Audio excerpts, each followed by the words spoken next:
IELTS Writing Task 1. Pie charts. The qualifications of staff in an advertising company in 1990 and 2010. The two pie charts show the qualifications of staff in an advertising company in 1990 and 2010. Summarize the information by selecting and reporting the main features and make comparisons where relevant. Take a moment to read both charts. On the left, 1990. On the right, 2010, 6 categories from first degree up to a PhD across arts and science subjects. Before writing, group the movements. On one side, what grew a PhD in science jumped from 12.1% to 30%, the biggest riser. On the other side, what shrank a first degree in the arts collapsed from 15.2% to just 2%. The plan is 4 paragraphs. An introduction, then an overview with no figures, then one body paragraph for what grew and one for what shrank.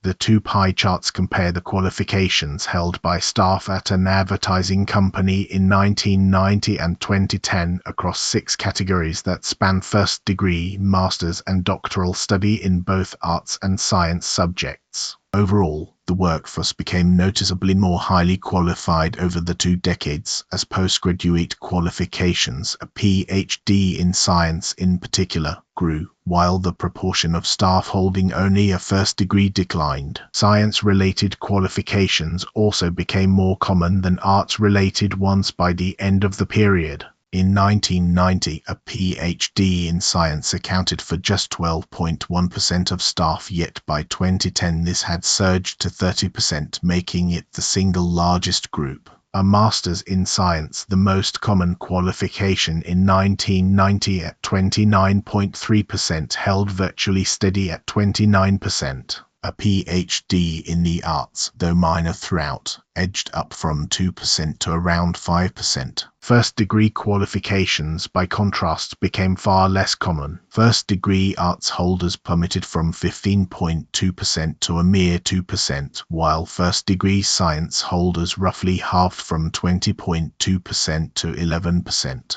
A master's in the arts bucks this downward trend, rising modestly from 21.2% to 23%. Why this reaches band 9. It gives a clear overview and selects the key features. Paragraphs are logical and linked. The data language is precise, surged, plummeted, held steady, and the grammar ranges over accurate comparatives and complex sentences. A note on honesty: band 9 here is an internal writing quality assessment against the public IELTS descriptors, not a certified examiner score. That's the full walkthrough. Practice, compare, and improve. This has been Master 79.